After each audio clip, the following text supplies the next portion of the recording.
হরে কৃষ্ণ। আজ পানিহাটি দধিচিড়া মহোৎসব।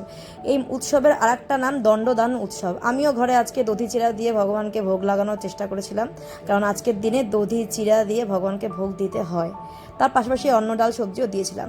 তো আজকের দিনের মাহাত্ম্য এই যে স্বরগোসাইয়ের মধ্যে অন্যতম একজন রঘুনাথ দাস গোস্বামী, তিনি বারংবার সংসার থেকে বেড়ানোর চেষ্টা করেন, মহাপ্রভুর কৃপা পাওয়ার চেষ্টা করেন, কিন্তু তিনি নিত্যানন্দ প্রভুর সঙ্গে সাক্ষাৎ না করেই এগুলো করার চেষ্টা করেছিলেন, কিন্তু তিনি বারবারই ফেল হয়ে যায়, মহাপ্রভুর কৃপা উনি পান না।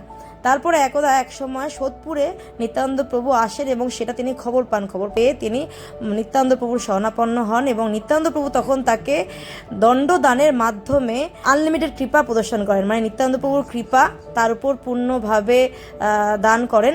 এবং তখন রঘুনাথ দাস গোস্বামীকে এটাও আশীর্বাদ করেন যে এবার তুমি সবাইকে চিড়া দধি খাওয়াও, এবং চিড়া দধির উৎসব তখন থেকেই চালু হয়।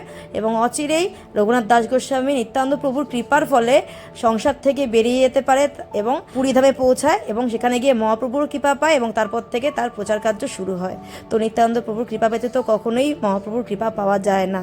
পানিহাটি চিড়া দধি মহোৎসব কি জয়, নিতাই কি জয়, রঘুনাথ দাস গোস্বামী কি জয়, হরি বল।